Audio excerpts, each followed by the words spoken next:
People talk about San Francisco like it already disappeared. Like it became a cautionary tale. A headline. A symbol of something broken. And maybe some days it does feel tired. You can see it in the empty storefronts, the long commutes, the people who stopped believing in the city and left. Maybe they had their reasons. San Francisco changed. There's no denying that.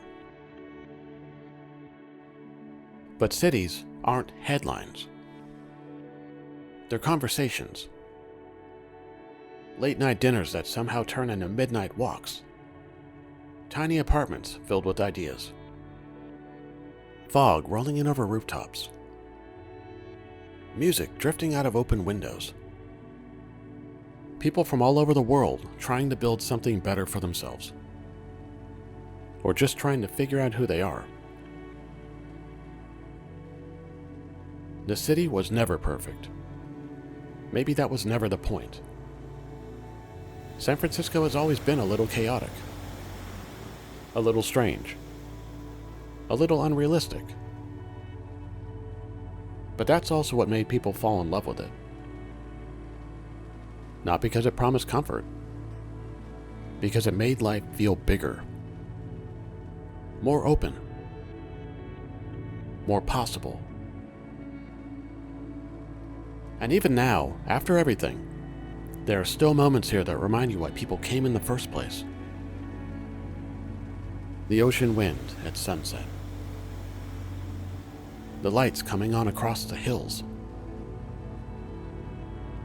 A crowded restaurant on a cold night. The feeling that around the next corner, something unexpected might still happen. That's the part people forget. A city is more than its worst moments. More than politics. More than headlines. More than the version of it people argue about online. It's the people who still wake up every morning and try again. The ones who stayed. The ones still creating things.